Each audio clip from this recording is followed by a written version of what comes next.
Welcome to Grow Money Business, the podcast dedicated to helping business owners grow both their wealth and business on their own terms.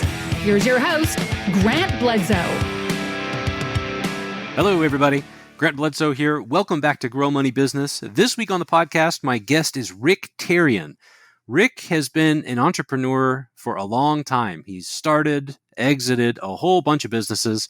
And at this point in his life, he has launched the Center for Ageless Entrepreneurs. He has a book that's been published recently and has focused his efforts on helping people in the second half of their life start businesses. This was a conversation I wanted to have because we've talked a fair amount about exiting from a business and aligning that with your personal and family values and financial plans and so forth. But we haven't talked a whole lot about starting businesses. And Rick focuses on helping people do this at later stages in their lives. It's an area that I think needs a lot more attention.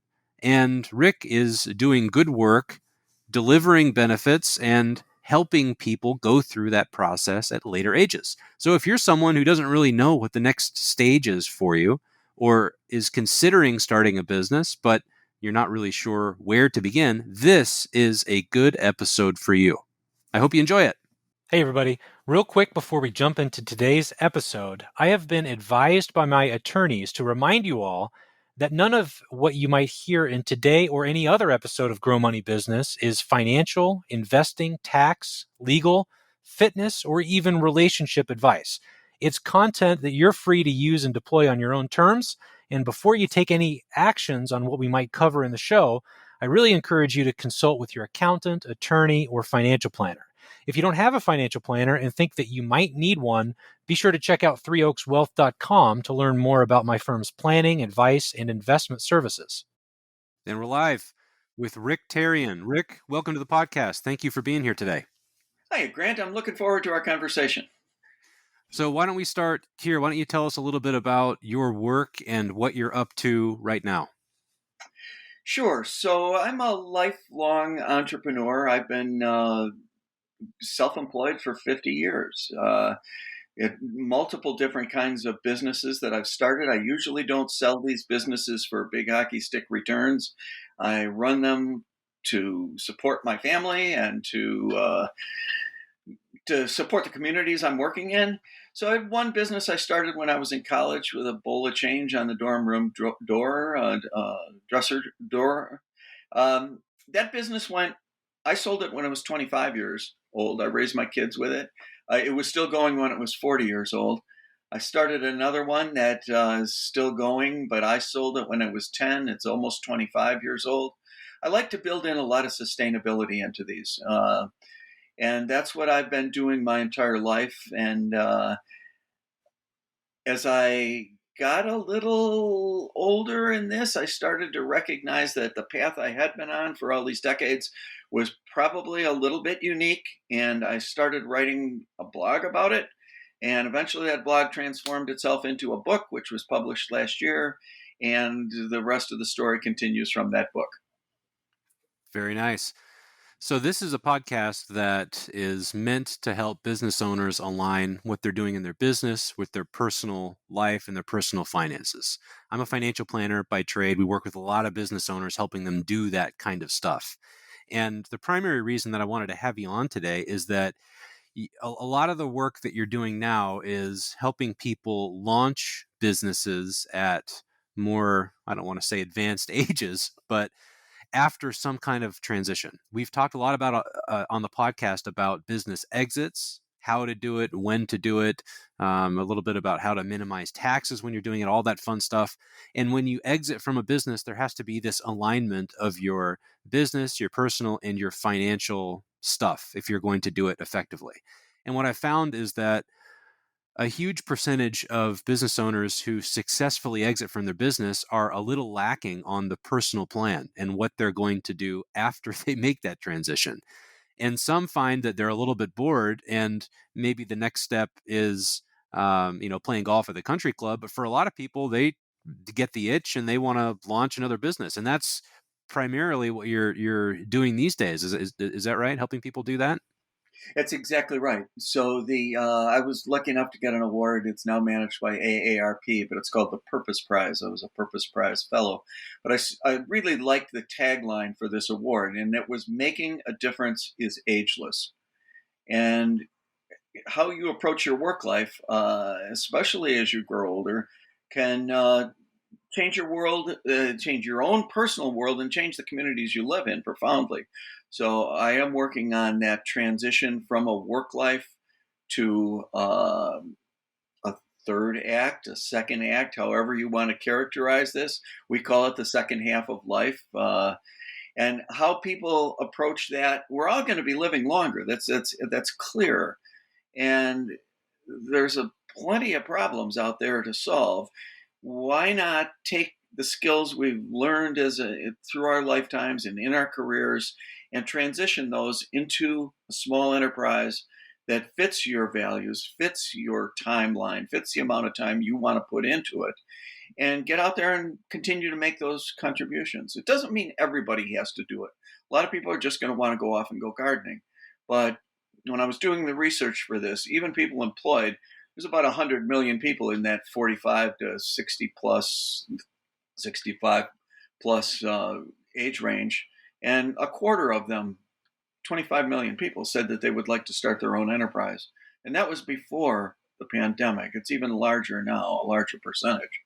So it's a very fertile ground, but we teach entrepreneurship and we celebrate entrepreneurship as something that's the purview of 20-somethings. And while that's all good, I get it. There's a whole other part of that story that needs to be recognized and developed and celebrated. So what I'm taking away is we've got this age demographic of 45 plus. I think you said that we've got about 140 million people in that age range in this country right now. And when surveyed, 25 million of them are, which is 17, 20%, something like that, are saying that they're interested in starting a business at that age. That's a lot higher than I would have guessed. So if you're in that age demographic, you're at this point where you're thinking about it, but I'm, maybe I have doubts. I'm not really sure. Do I have the energy? Whatever. Where do you start? What's the first step here? So just to put it in perspective on age range, if I'm pushed on this subject, I tell people they need to be thinking about this when they're 40. They need to be planning it when they're 45, and they need to be doing it when they're 50. And the idea here is to get yourself organized as a separate entity, a business entity. So I tell people there's 3 steps to this: is start small, and that is come out, get your entity around yourself, get the banking, all of that in place. So none of this is hard. It's just new. So you want to start small and you want to start smart. And in my world, that's find your network, find your tribe, find supportive people around you that you can work with and partner with. And the last of these is to start right now. Everything takes longer than you think. We all know that from our own careers. Starting up a business is no different. It does take longer than you think. So I use the analogy of planting a tree, and that's when's the best time to plant a tree. That was 20 years ago. And the next best time to plant a tree is today. It's just get it started and take baby steps with the thing. You'll have it in place when you need it. This is not a fast, get rich quick kind of a money-making scheme. This is a way to build more resilience into your own life, financial and otherwise. When I think of the typical entrepreneurial process, there's someone who's willing to take a risk that sees some kind of gap or some kind of opportunity in the marketplace. And so regardless of what industry you're in, they think that there's some product that they can build or some service that they can deliver that's going to add value to their customers' lives, or maybe they can deliver an existing good or service in a more effective or efficient way, right? And so they take a risk to build this business and introduce what they're thinking about to the marketplace. How is that? Is that any different from what you're describing here, starting later? Is it any different when you start in your 40s or 50s?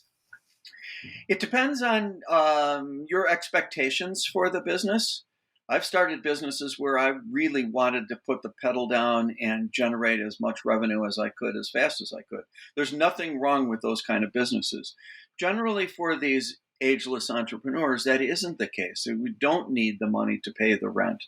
This is a contribution we can make in other ways. So you go in, you start to include things like social entrepreneurship and nonprofit entrepreneurship. There's a lot of ways that people can make contributions in a professional, business-like way that don't necessarily match up with traditional entrepreneurship.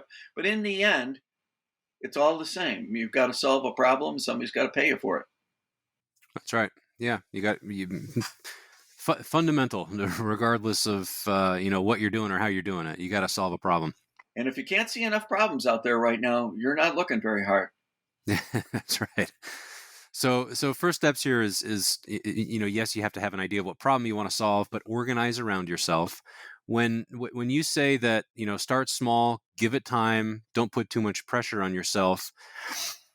What I think when I think of organizing around an idea like this is, don't run out and go establish an S corporation. Maybe just, file a DBA, start as a sole proprietor. And without a whole lot of business activity, the risk in doing that is relatively small from a liability standpoint. Once things start to swell a little bit, maybe think about forming an LLC.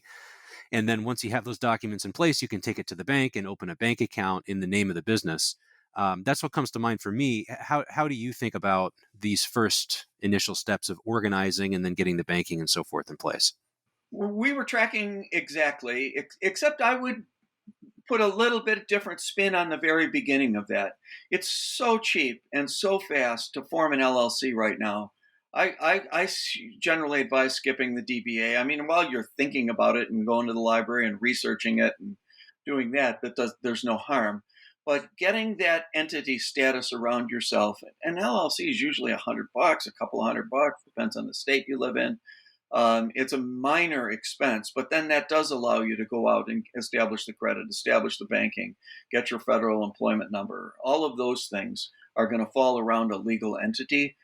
So I generally advise folks to get on that as sooner than later. Yeah.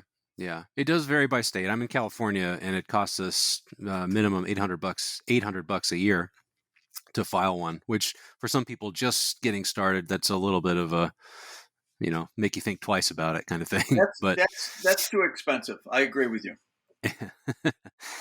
So what next? You go out and start building your tribe, as you say. Tell us more about that. Well, that is the step that I see as the missing piece of all of this. Is there's plenty of places you can go train up for businesses in different kinds of accelerators, and all the universities have these. There's lots of economic development agencies. The state has support systems for training up entrepreneurs. But what none of them can do is actually create and establish and support a marketplace for these entrepreneurs. And that's rightly so. You don't want public entities, muddling about in marketplaces more than what's required. So my idea of a network in this is to bring entrepreneurs together, let them meet and greet, find their own strengths and weaknesses, find partnerships within that group, so that when new projects come to the group, and we're marketing this as a large talent pool of experienced workers. So when those projects come, there's a local champion in Sacramento or in Albuquerque or in Akron. People in this group can go and put their own tribe together, their own network together. Oh, you need a chief technical officer, right? You need a landscape specialist. Sure, we got that. And they can come out as a team, as a network, on demand to support these local entities and local projects around the world eventually, but certainly around the country to start. I see that as a way to. I want these entrepreneurs to come out by themselves as 1-2 person entities, but I think the ethic I grew up with as an entrepreneur was as a lone ranger, is that one guy, one person can do it all. That day and age is long gone. So the idea of finding subsets of peers of networks with complementary skill sets is going to make your own business far stronger than you ever could on your own.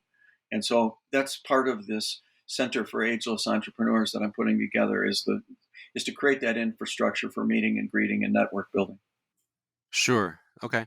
Now we skipped over one very important part. And when does product launch, going out and getting customers, say when does that happen? Are you suggesting that people go out and build their network of complementary skill sets which they can use in a mutually beneficial way in the future first? Or I think of it as let's get the entity structured, let's get the banking in place, and then let's get minimum viable product out there so we can start testing this and get some customer feedback and maybe a little bit of sales. Correct. The best time to start selling is yesterday. Correct. It is a minimal viable product. And I also, if I could make a living quoting Seth Godin, I'd be a rich guy. But there's a quote of Seth that I really like that fits right in this. I keep it over my desk. It says, the best way to make a hit is to build something for the smallest viable audience and make it so good that people tell their peers.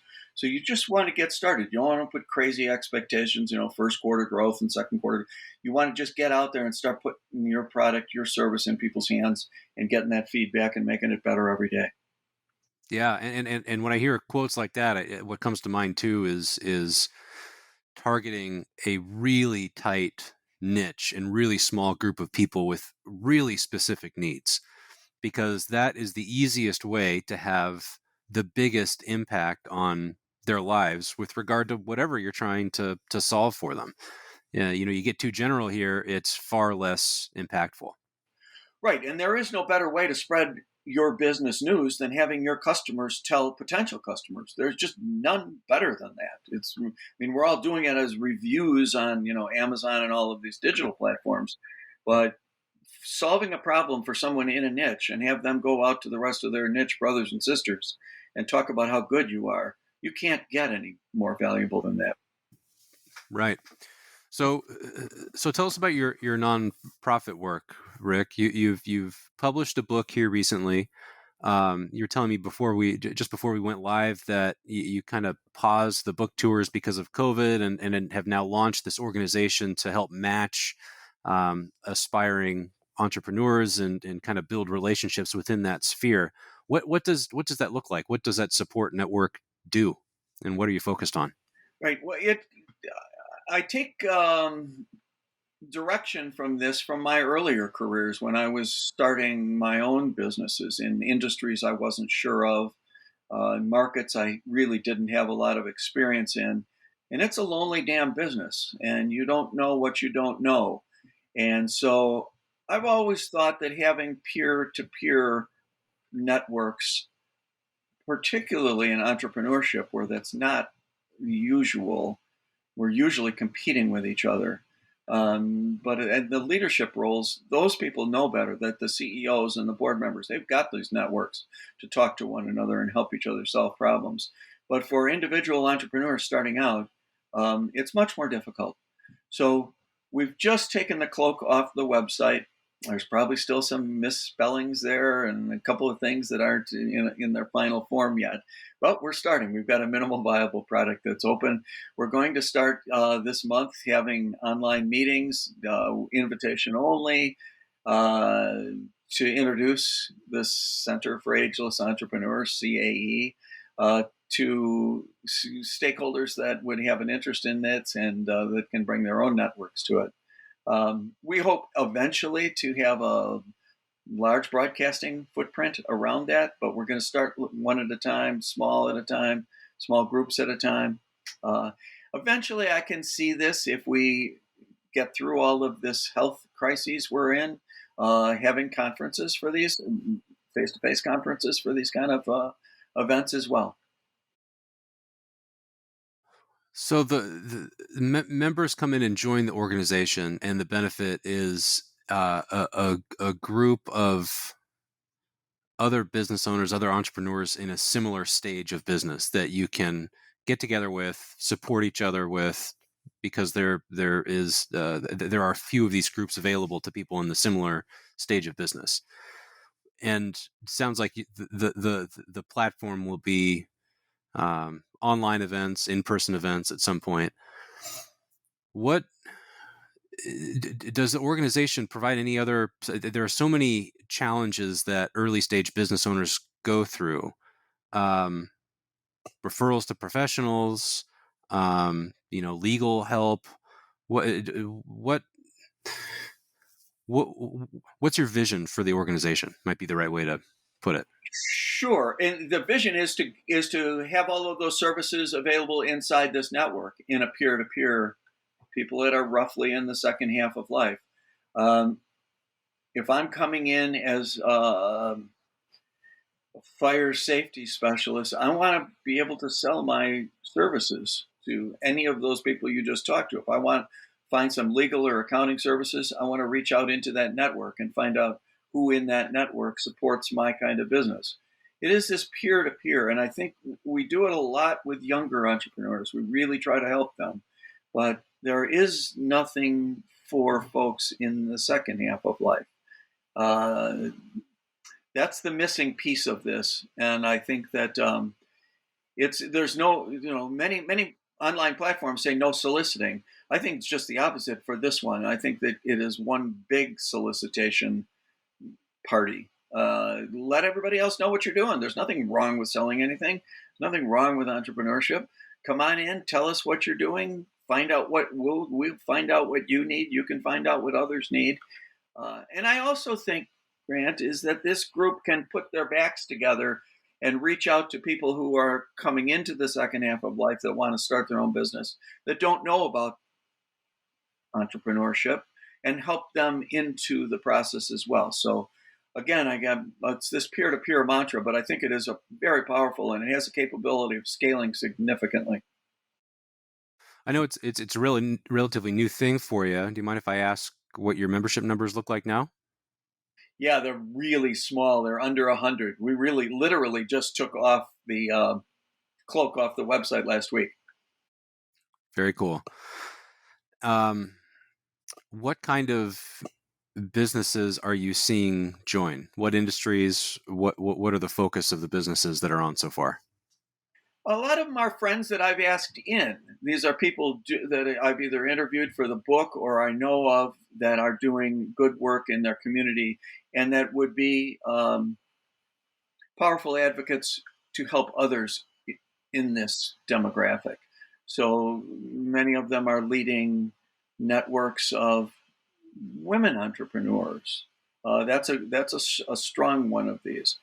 I've got people who are educators that have acceleration services available through their universities that can help people step up to build out the programs that they might need in running in the background, all the insurance stuff and all of the accounting, all of that. It's mostly business services. These are people, and which is really what I have in mind, is business to business services, and we're seeing that in the first rounds. When I think of when I compare, like, let's say someone in their 20s or 30s launching a business, going through this process, as you put it earlier, they probably have some more pressure to have the business pay for some or all of their personal expenses. They probably have a little bit more energy, perhaps fire in their belly, but they're probably more scatterbrained because they don't have as much life experience and direction with really what they want their business to do.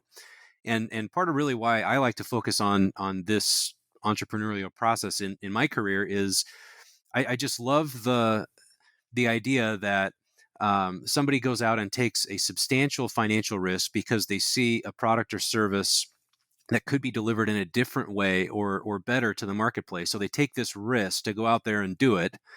And if they're successful, it's mutually beneficial, and customers have, a better product or service that they can utilize, or in a less expensive way, or whatever. But it genuinely adds value to the marketplace and is mutually beneficial and economically enriching to the person who took that risk. And so when I think of someone in their 20s or 30s going through that, yeah, they've got a lot of piss and vinegar, but maybe they're a little bit more They don't have an idea of really what they want the business to do and do out there in the world. In your 40s and 50s, a little bit more laid back, a little bit less energy, but a lot more focus. How do you see that coming through the people that you're working with? Am I off on that at all? What are your thoughts? And I think generally the ideas are defendable. What you're talking about, um, and yes, I do think that this second half of life can be a slower time. Some people say, "Oh, the older people aren't learning the tech as fast." Well, maybe younger people aren't learning sales and marketing and how to get along with people out in the marketplace and introduce new concepts. I think that these are complementary. I don't think that they're necessarily uh, compete with one another. I think that my goal is just to widen the subject area and make sure that everybody realizes there's all kinds of competencies across this full spectrum. And many of those competencies are available specifically in people in the second half of life. Yeah, yeah, and maybe a better way to put it, the point I was trying to make is, you have an opportunity when you're deciding what problem you want to solve. The end result is that you're changing the world in some way, shape, or form. And my sense is that entrepreneurship is really the best opportunity that we have to make a substantial impact on the world in which we live. And I don't think you appreciate that as much in your 20s and 30s as you do. And I'm not in my 40s yet. I'm pretty close, but as you get older, I think you appreciate that more. And with a little bit more life experience, you have the opportunity to kind of direct that energy in a way that creates the impact in the world that you want. And it doesn't have to be, a benevolent kind of thing in the nonprofit world. It can still be for profit, but nonetheless, you're offering a product or service in a different way that's hopefully going to be beneficial to someone. Well, it's exactly right. And there's even a play here for the people that are in this demographic that are older and the corporations they work for. I had a kind of a foundation story that lit part of this up for me. I was consulting for a major world industry, and I was at their convention. It was in the Midwest. This trade association was about 120 years old, and there was the principal companies, and there was the vendors and the bankers and logistics and the support people. It was fabulous. It was just to see that much integration and that much value built by simple networking. It was really a wonderful thing to see. And then I looked out in the hallway, and there were small groups of men and women, older folks, saying goodbye to each other. And they had reached some magic number on somebody's spreadsheet and hit a retirement date. And here they go with entire lifetimes of that industry and knowledge of who worked where and what worked, what importantly, what didn't work. And they're walking out the door. It's just dumb. It's dumb. A better idea. Usually, what we're doing when those people reach that age, we've got them tied up with non-competes and out the door, and they can't work in their industry anymore. Well, often these are industries those people know and love, and they're marketplaces they know and love, and they know something very specific that the general corporation may not appreciate about it. So we've been pushing a concept called phased retirements, where the corporation can deal with an older worker to say, okay, so maybe you don't want to work 50, 60, 70 hours a week anymore. You want to start your own enterprise, but you want to help us. Why don't we support you for a few years? And you can go out and take our knowledge network and bring it to your communities, bring it to your markets, test that out, and bring us back that information of what you find. I mean, those big corporations couldn't get that information about their marketplaces for millions of dollars. And here they could do it by supporting entrepreneurs and letting them take the original message and see where it goes out in the marketplace in new concepts. I like that idea, and I think there's a lot to it. Corporations have invested a ton of money in these older workers, and just letting them go. Not only can they reach out into communities and markets they love, but they can help onboard new people as well. There's just a lot of synergies in this for corporations to support entrepreneurship. Usually that's not a common pathway. Do you see specific businesses, corporations receptive to that idea? I think they will be the more they hear about it. It's a fairly new subject. There's not a lot been written on it. We've done some surveys, and my co-founder's working on a peer-reviewed paper for that. Given the need to recapture value and return on investment, throwing people away and just letting them walk out the door with all that industry knowledge, some people are going to want to just keep going. They don't mind walking out the door. On the other hand, a lot of people want to keep contributing. They love the industries they grew up in. They love the markets they were serving. Finding new ways to integrate them back into their companies and into these new markets seems inevitable to me, especially as people grow older. Yeah. Do you see that? Do you see that? There's the great resignation that we're going, quote unquote, the great resignation people are talking about now. We've been working from a lot of people have been working from home throughout COVID. Now some of them are coming back to work, reevaluating whether they really want to do that or whether they're in the right job. Do you see any changes in how corporations are handling that transition? You go to work for the big firm for 25 or 35 years, and then you just cut off employment entirely. Is that way that larger corporations are exiting their employees when they hit that age changing at all as a result of COVID? Well, I think the entire employment structure obviously is just tossed. It's everything is a jumble right now, and nobody knows what's coming next. But I do know that a lot of this great resignation, when you look at the startup numbers coming out of the Census Bureau, that does look like a hockey stick. It's gone straight up. There is just an overwhelming interest in getting new small startups underway. And, many of them are, these investor-led startups that we're all reading about in the magazines. And that's fine. There's nothing wrong with those things as long as it's legal. But, just for instance, just prior to the pandemic, let me get this right, there was 32 million total businesses in the United States. And of those 32 million businesses, 25 million of them were one-person businesses. That's over 75% of the total businesses. Now, granted, the quarter of them that are left are the big ones generating all the revenue. I don't deny that. But there's nothing wrong or inappropriate or something askew about all of these one and two person businesses that are being generated. Often service type businesses, consulting type businesses. And yes, they can't solve all the world's problems themselves, but maybe in a network they can start tackling those things and finding skill sets to add to their own. I think that we're in a whole new age, and that is the Renaissance age of entrepreneurship eventually. I don't want to say a whole lot of positive stuff about this health mess we're in. Yeah, and it's been transitioning toward a gig economy for quite a while, and this was just a really disruptive force that so there's a whole lot of business launches over the last 18 months. That's a Correct. good thing. And I think getting these things in place when you're an older, somebody in the second half of life, getting that stuff in place so that you can continue to make a contribution and continue to make yourself more resilient. You're not just helping the planet, you're helping yourself.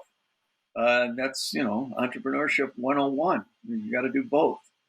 Absolutely. Yeah. And I see this as an ideal time to get that underway. So tell us a little bit more about your book.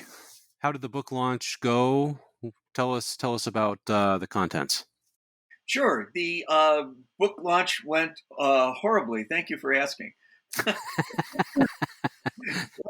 It was published the week that the pandemic was declared. And I'd worked on this for the book for a long while. It had done, as I said, as a blog for a long time and put together in it.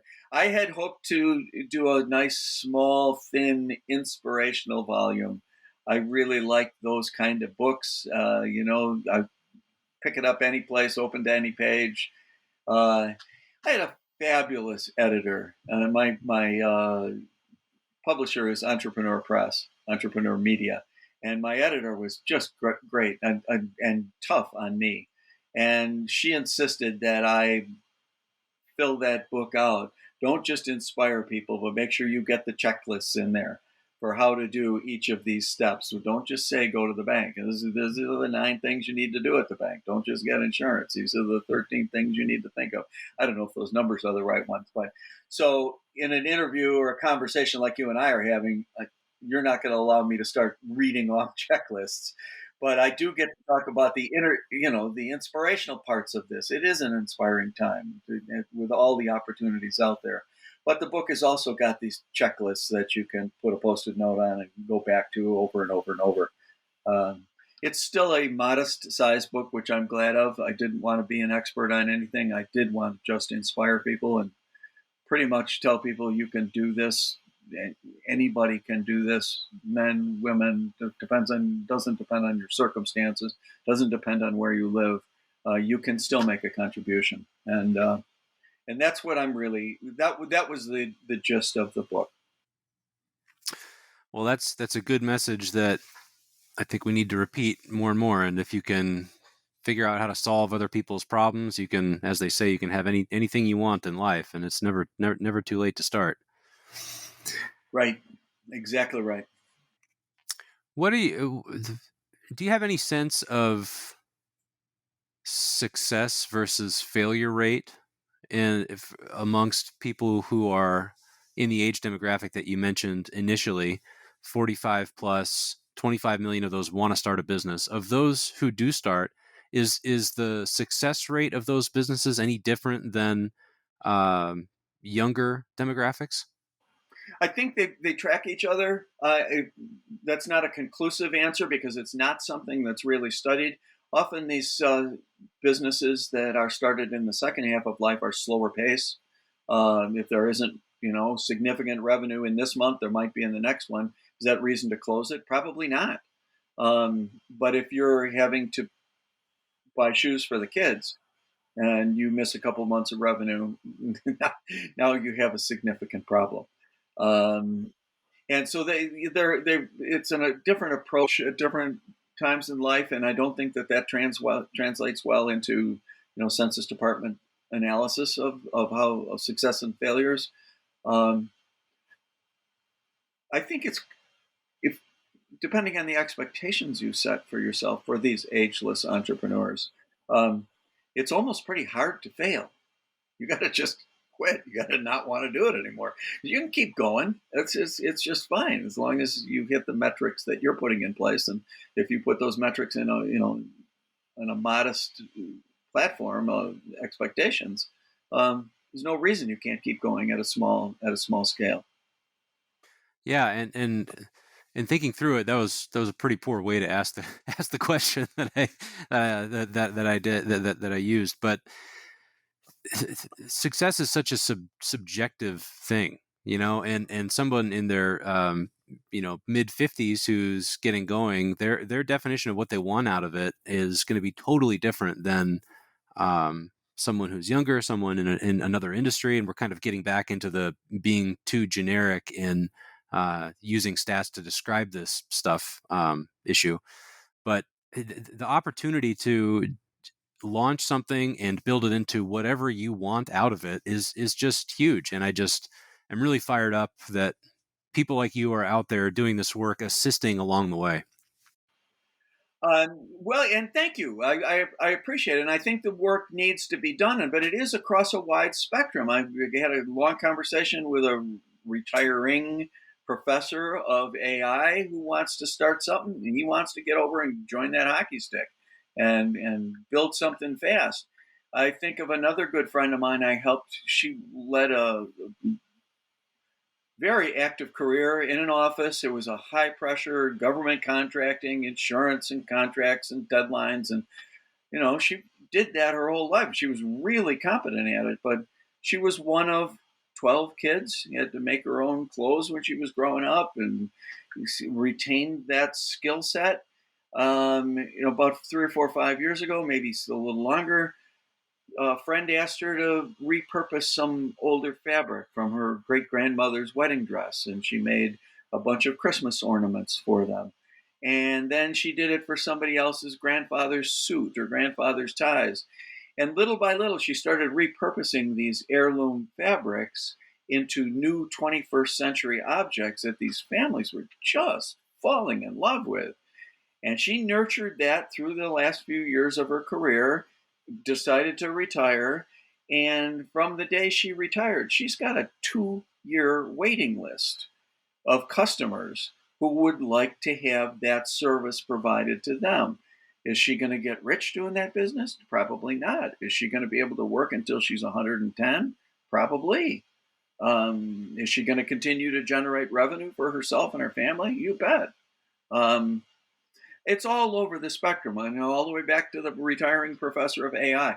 There's all kinds of little slots for people to fit in here, depending on what your career was and where you are. There's a market for that, or a market for something you love, if you put the right expectations on it and get the tools and network around yourself. So you're talking to a lot of people going through this transition. Where do you see people screwing up? What are any common mistakes you're running across? The biggest one for me is that especially people in the second half of life don't give themselves permission to explore entrepreneurship. If they've had regular jobs, corporate jobs, they think that entrepreneurship is something that's handed down on a mountaintop and chiseled in stone. That somebody had this flash of brilliance and were told by the deities how to solve these problems. It's nothing like that. Entrepreneurship is putting one foot in front of the other. So one of the things I learned when I was researching the book is that among the greatest detriments to entrepreneurship is not knowing enough entrepreneurs. And that's why we want to put this Center for Ageless Entrepreneurs together. And I think that this idea of them screwing up by not giving themselves permission to even take the first steps is the biggest mistake I see. I like how you put that, and it can absolutely be a lonely existence.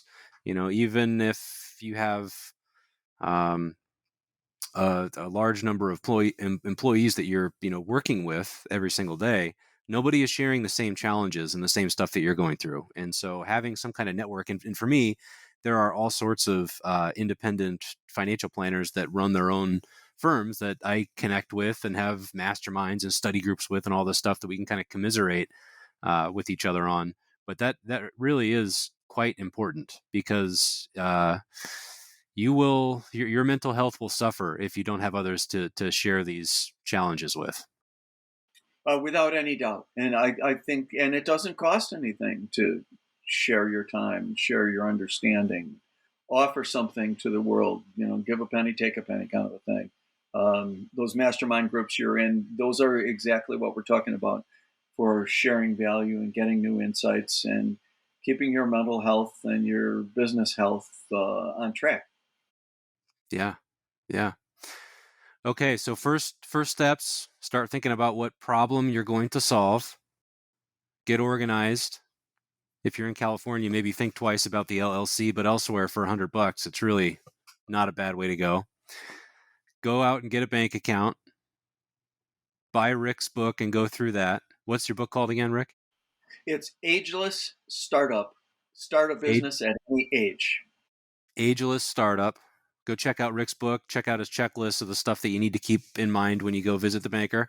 Where can people get your book? So it's got its own little website, which is ageless-startup.com.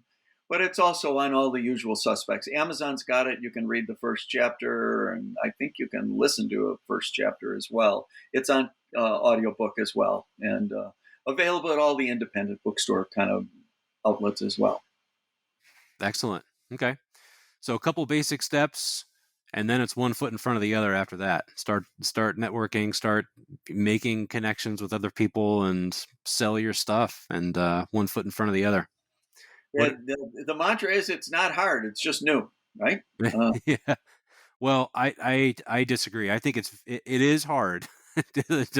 For most people, for me, it's very hard. I guess I'm still learning and getting better at it. But it's exceptionally rewarding too. And you have the opportunity to shape it in whatever way fits your life and your values and your family and all of the above, which is just a great reward.